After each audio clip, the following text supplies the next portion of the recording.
brothers and sister for many years, and we will get into why that happened and kind of talk about what might have led her dad to do to take a decision to steer her life in a direction which I think took away her life in a sense. So it is quite a sad story. It is nothing explicit, so there's no trigger warning in this video. I do a lot of whisper ramble and true crime videos, so if you're interested, do make sure to subscribe. Alright, I'll keep it short. Let's just get into it. So, Rosemary, as nicknamed Kennedy, was the eldest daughter born on September 13th, 1918, to Joseph Kennedy Sr. and Rose Fitzgerald Kennedy. She was a sister of President John F. Kennedy and Senator Robert and Ted Kennedy. In her early young adult years, she experienced seizures and violent mood swings, which led her father to take a decision that will change her life forever. So, she spent most of her life in a institution away from her family, but during her later years, after her dad had a seizure, she was reunited with the rest of her family, which enabled her to spend some time with them and experience her family again and love from her family again until her death. So she was born at her parents' house in Brookline, Massachusetts. Oh my god, Massachusetts. Oh gosh. And she was the third child of Joseph and Rose, and she was the first daughter out of the kids that they would have.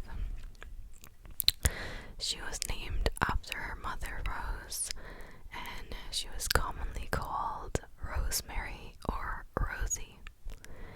During her birth, the doctor was not immediately available because there had been an outbreak of Spanish influenza, and the nurse that was there told Rose, so her mother, to keep her legs closed, forcing Rosemary's head to stay in the birth canal for 2 hours.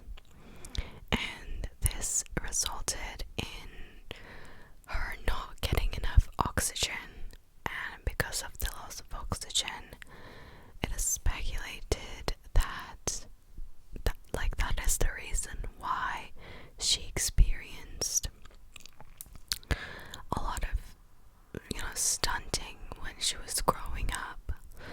When she was 2 years old, she had a very hard time sitting up, crawling, and learning to walk when the other kids had already began to do so. So she was showing some developmental not defects, but she was just slower than other kids to she was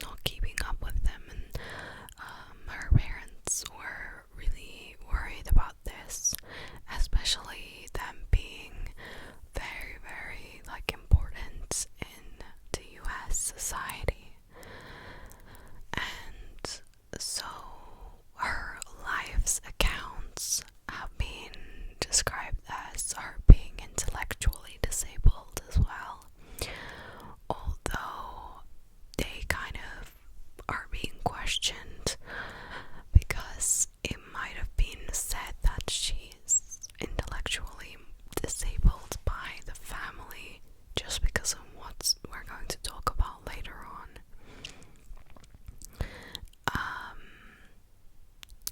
So, a biographer wrote that Rose Kennedy did not confide in her friends and that she pretended her daughter was developing just as normal, like a typical child, that she had, nothing to worry about. But their relatives and immediate family knew that she reportedly had a low IQ.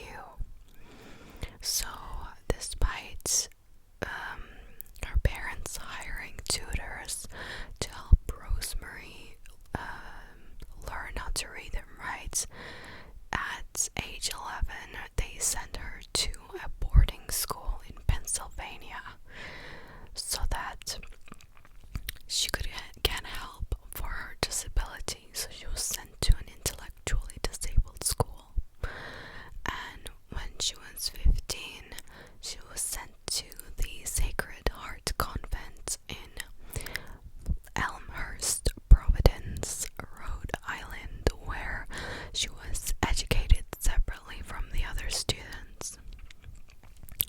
There were 2 nuns and a special teacher, Miss Newton, who worked with Rosemary all day in a separate classroom than the other children.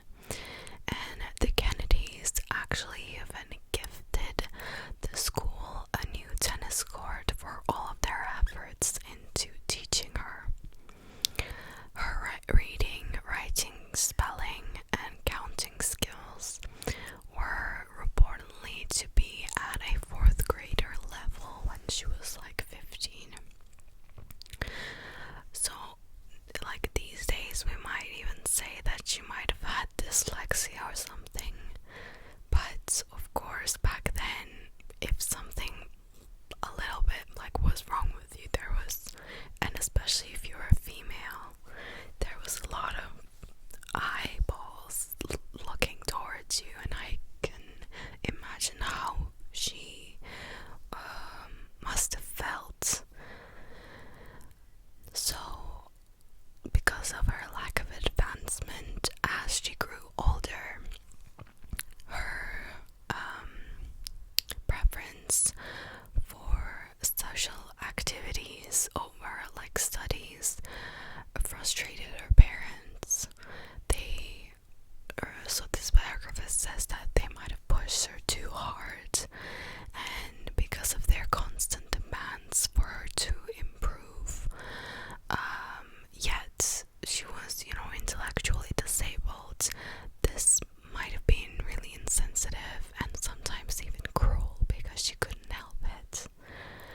And in Rosemary's letters, there are heartbreaking testimonies that she was suffering from intense loneliness at boarding school, even when she was 11 years old. So since she was sent away, she was very lonely, and this only led to her being more anxious because she was always trying to reach the standard that she couldn't meet.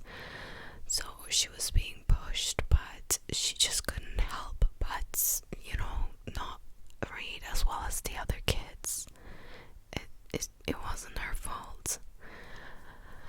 But during this period of her going to school, her mother arranged for her older brother John to accompany her to a tea dance. Thanks to him, she appeared not different at all during the dance. Diaries written by her in the late 1930s and published in the 1980s reveal a young woman whose life was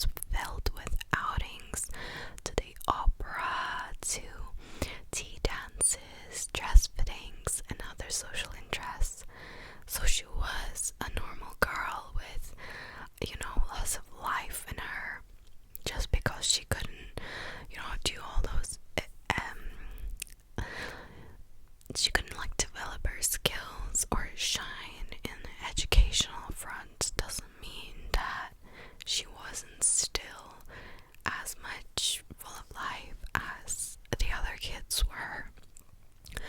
And she did, as she grew up, attracts the attention of a lot of young men because she was really pretty.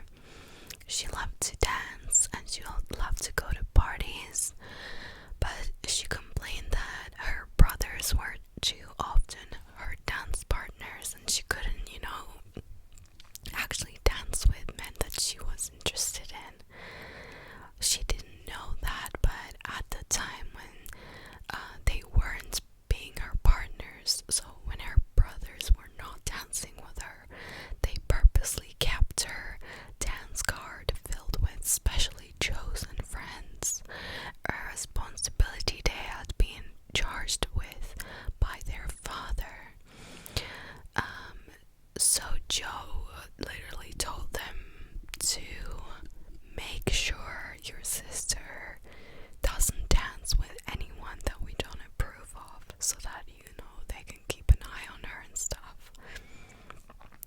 And Rosemary was constantly monitored by her parents and their family friend Eddie Moore, who restricted her interactions with men to keep her limitations a secret and avert potential embarrassment.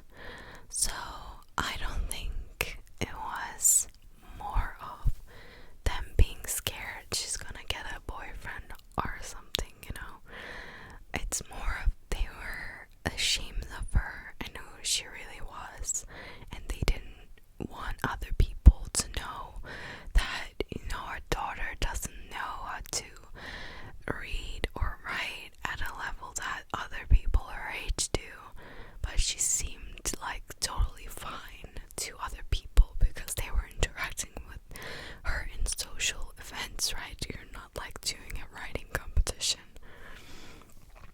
So, in some of the photos in Rosemary, show Joe, this guy that was, told by her father to watch over her, exerting a noticeable physical grip on Rosemary when she was in public situations.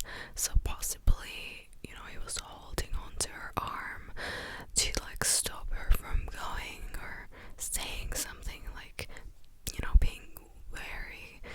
And when Rosemary was being rebellious because of the tight control, her mother Rose actually tried to have her committed to a psychiatric hospital. So we can see even now, even early on when she was a teenager, they were not happy that their daughter was different. And everything from they had in power, they tried to do anything in their power to stop other people from learning the truth about her. So in 1939, she actually accompanied her family to Rome to the coronation of Pope, and she also visited the White House. Her parents told Women's Day that she was studying to be a kindergarten teacher, and parents was told that while she had an interest in social welfare work, she said to harbor a secret longing to go onto the stage.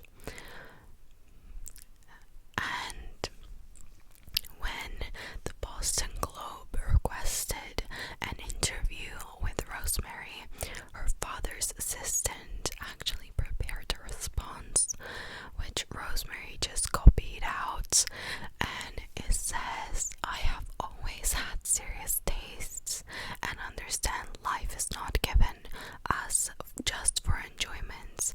For some time past, I have been studying the well-known psychological method of Dr. Mariah Montessori, and I got my degree in teaching last year." If you don't know, Montessori is some famous hippie school.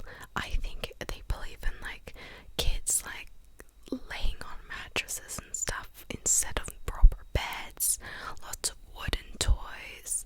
It's a different kind of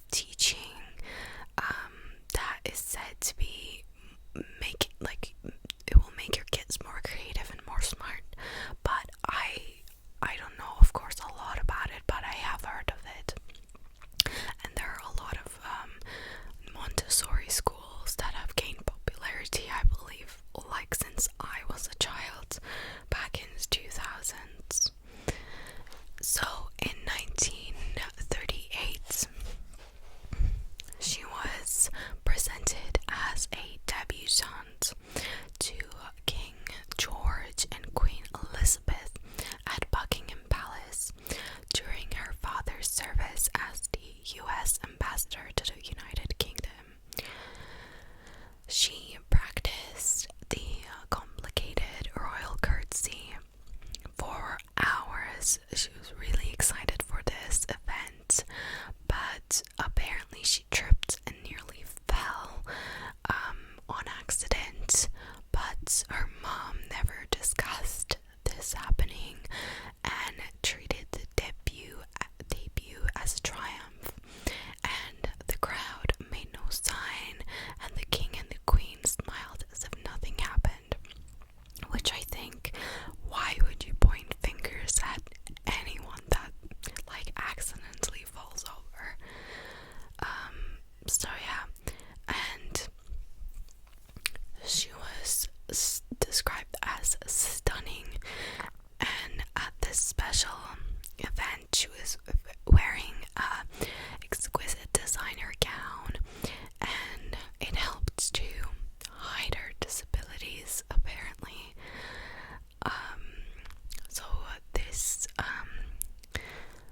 writer says that I discovered that Rosemary's time in England would be the happiest of her life, but when World War II began, she abruptly had to go back to America, and her possibly promising future that, you know, she just like could see it, you know, like she could see all the possibilities that life she could have in the UK. It ended then, and after she returned to US in 1940, she reportedly regressed. So her sister Eunice said that she was increasingly irritable and being difficult, and this time she was 22 years old. So she was a young woman, same age as me, and she would often experience convulsions and get into violent rages.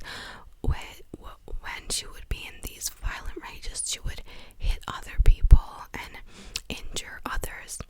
After she was expelled from a summer camp in Massachusetts, she was staying at a boarding school in Philadelphia, and then she was sent to a common school.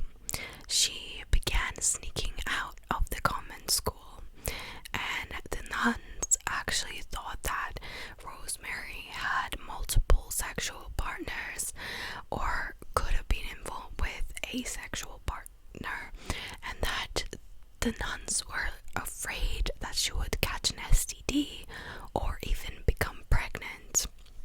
And could you imagine the Kennedy family's name being ruined by a pregnancy out of marriage? So her occasionally erratic behavior frustrated her parents a lot. Her father was especially worried.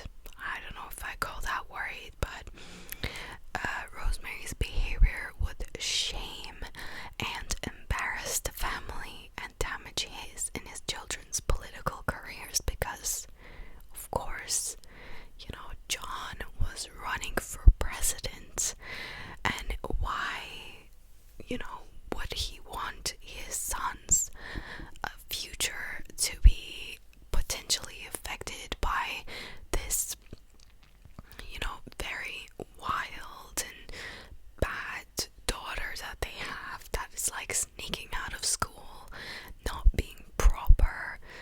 So yeah, they didn't see her as the affectionate daughter that one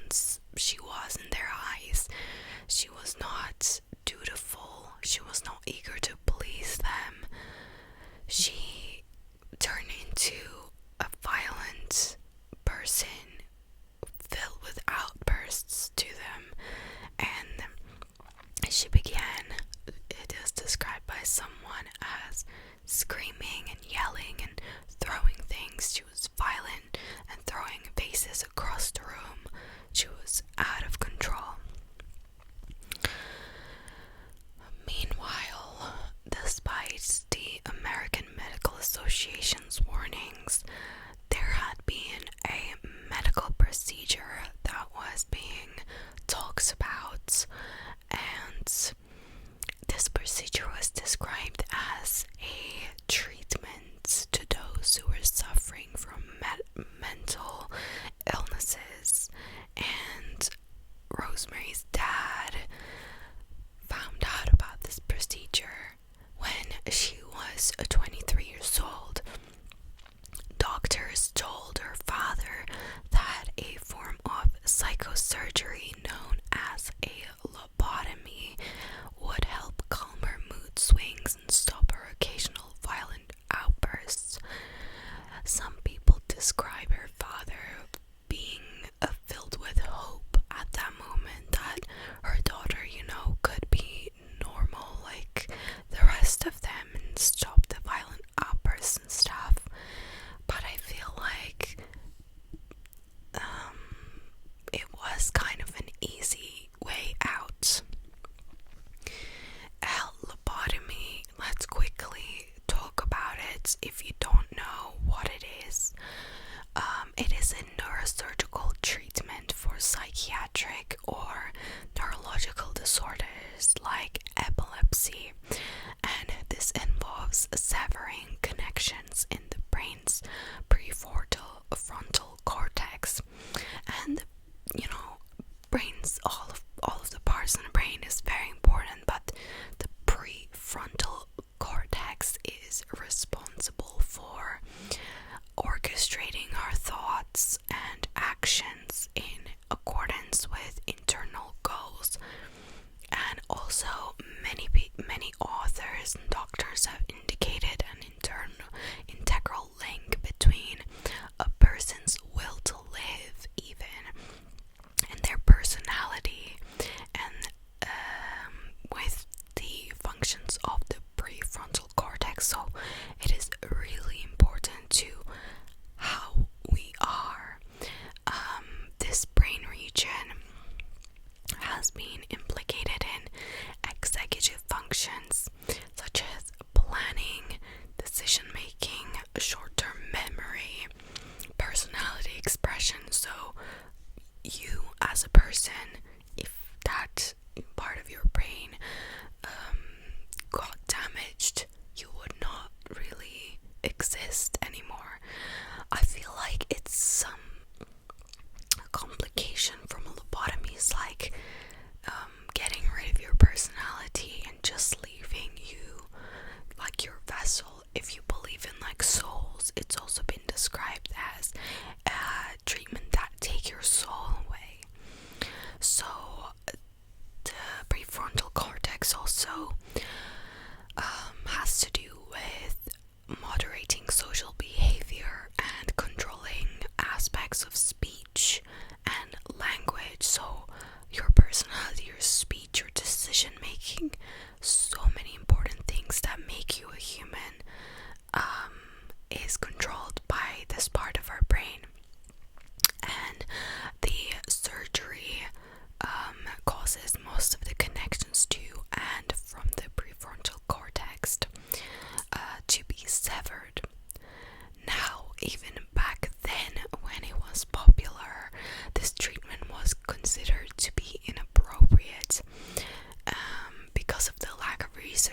was seen less than a man, and men would have to sign off on procedures so that women could get the procedure done. So they didn't have any autonomy. So I would say that's also one of the reasons why, but also women's bodies and health in general was less researched than men's, because they just didn't understand it. Just take a look at, what happened to Rosemary when she was a baby.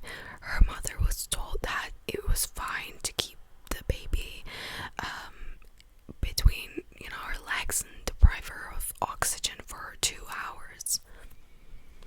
So, in a consent form, let's see an example to this.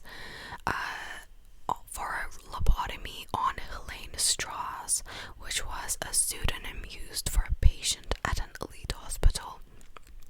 It read, "I fully realize that this operation will have little effect on her mental condition, but I'm willing to have it done in the hope that she will be more comfortable and easier to care for." And this is what I said. I think Rosemary's dad chose the easy way out. So the purpose of this operation, the lobotomy, was said to reduce the symptoms of mental disorders, but this treatment would leave the patients with seizures. As a side effect, would leave them with reduced intellectual and emotional ranges, so they would act like children. They would be limited in their self-control, in their self-awareness, and this also caused some patients to die. Or it caused some patients after the procedure to unfortunately commit suicide. Walter Freeman described the procedure as surgically induced childhood. Overall, the procedure would leave patients with emotional and intellectual deficits with irreparable brain damage, leading them to be more detached from society than they previously were if they were mentally ill. And psychiatric institutions at this time were very overcrowded and underfunded. I don't think there was a lot of research going into this field. And Sternberg writes that lobotomy, that the practice of lobotomy kept the costs down. The upkeep of an insane, they describe it as, patient cost the state $35,000 a year, while a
so solvable.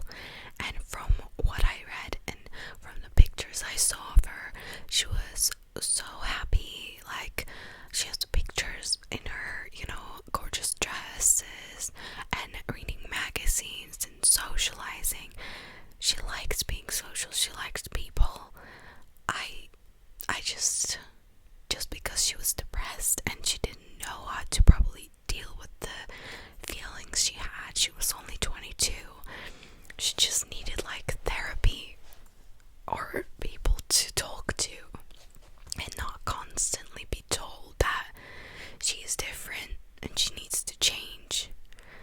But the procedure took place in November 1941, and in Ronald Kessler's 1996 biography called Joseph Kennedy, Sins of the Father, it is described that James Watts carried out the procedure with Walter Freeman, and it is described as follows. After Rosemary was mildly sedated, we went through the top of the head. I think she was awake, Dr. Watts recalled. She had a mild tranquilizer. I made a surgical incision in the brain through the skull. It was just near the front. It was on both sides. We just made a small incision, no more than an inch. The instrument Dr. Watts used looked like a butter knife. He swung it up and down to cut the brain tissue. We put an instrument inside, he said. And as Dr. Watts cut, Dr. Friedman asked Rosemary some questions. For example, he asked her to recite the Lord's Prayer, or sing God Bless America, or count backward. We made an estimate on how far to cut based on how she responded. When Rosemary began to become incoherent, they stopped. Watts told Kessler that in his opinion, Rosemary did not have mental retardation, but rather had a form of depression. A review of all of the papers written by the two doctors confirmed Watts's declaration.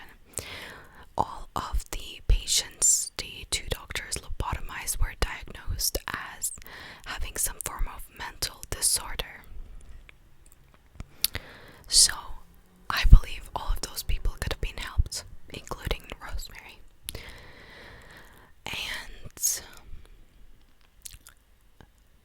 Kessler was told that Joe Kennedy referred to his daughter Rosemary as mentally retarded rather than mentally ill in order to protect John's reputation for a presidential run, and that the family's lack of support for mental illness is part of a lifelong family denial of what was really so.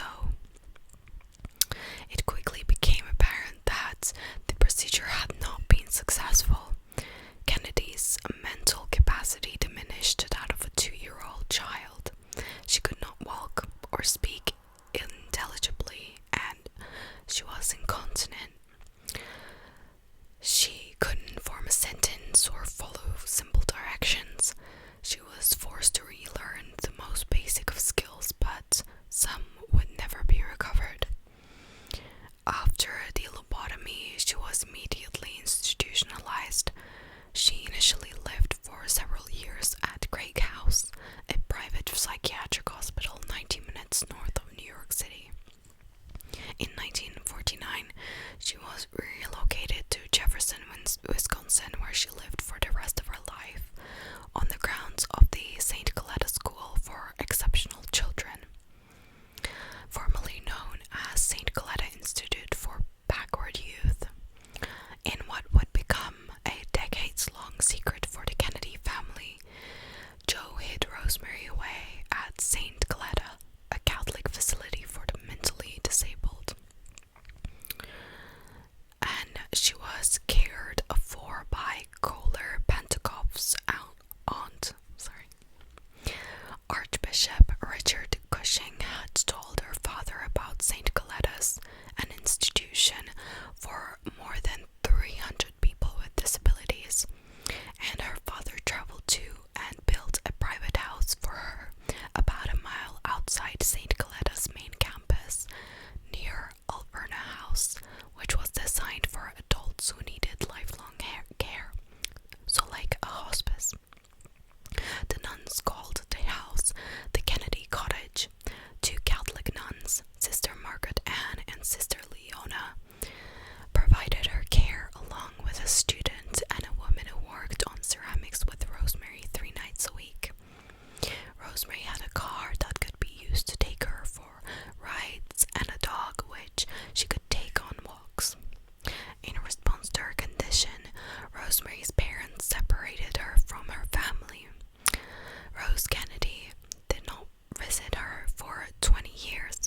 institutionalized because of a failed lobotomy, but instead said that she was deemed mentally, again, the R word. In 1961, 20 years later, when Joe had a stroke, he was unable to speak and walk. Her mother, so Rosemary's mother and 8 siblings, learned the entire truth about what happened to her. Her siblings were made aware of her location, and then the lobotomy was public knowledge in 1987.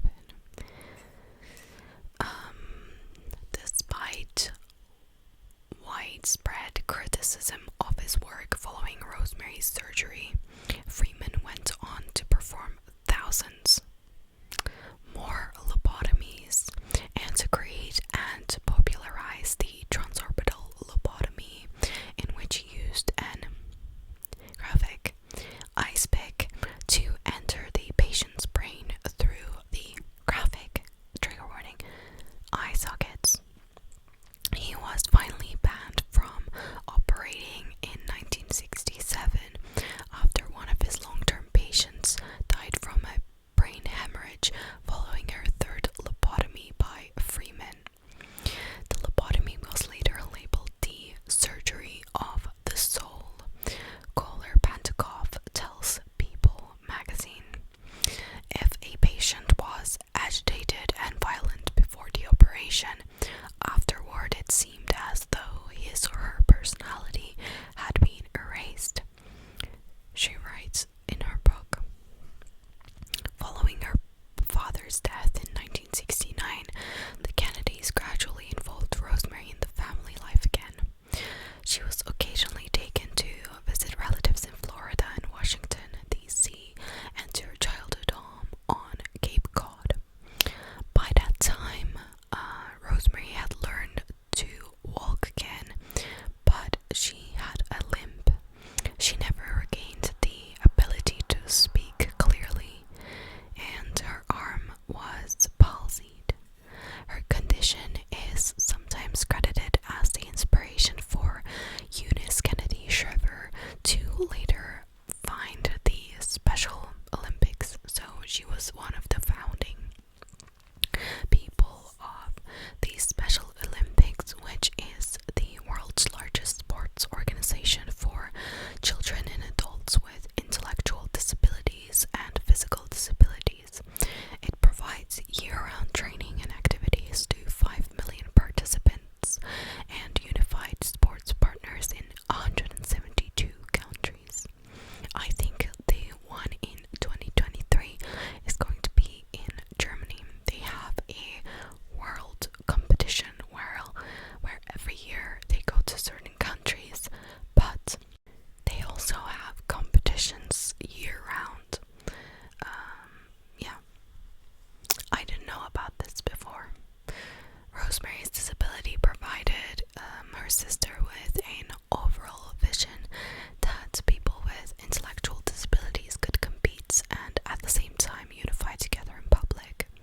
It has been often said that Rosemary's disability was the inspiration to form this Olympics, but she told the New York Times in 1995 that it wasn't exactly the case. The games should not focus on one individual, she said. Rosemary Kennedy died at 86 years old from natural causes on January 7th, 2005 at the Fort Atkinson Memorial Hospital in Fort Atkinson, Wisconsin. So she was surrounded by her sisters Jean, Eunice, and Patricia, and her brother Ted by her side. She was buried beside her parents in Hollywood Cemetery in Brookline, Massachusetts, and the family statement said that Rosemary was a lifelong jewel to every member of our family. From her earliest years, her mental R word was a continuing inspiration to each of us,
knowing where, your sister is. I couldn't imagine if I was a mother to be away from my child and not know where she is. But we also don't know what was going on internally in that family, and we don't know the social pressures of how Rose Kennedy felt, because her husband was really influential, he was really powerful, and he didn't even share the decision to change her life forever. She was full of life. She did, like, she couldn't even walk after that. So I feel really sad for Rosemary, and I don't believe in heaven or anything, but I hope wherever she is, she has peace, and maybe if there's like reincarnation or something, she gets her second chance, because it's so sad to think that such a beautiful girl was just let down like that. So yeah, that is the story of Rosemary Kennedy, the hidden Kennedy sister. Let me know what you think down below. Thank you to my members for being a member, and if you want to check out the perks, which you get 3 other videos a month that are exclusive, that are not on my channel. Unless you're a member, you cannot see them. Check them out, and do make sure to subscribe. I will come and find all of you and make you click your subscribe button. I want, but wouldn't that be crazy? Good night, guys. I hope you enjoyed this video. I enjoyed spending time with you as always, and I wish you all sweet dreams, dreams, dreams, dreams, sweet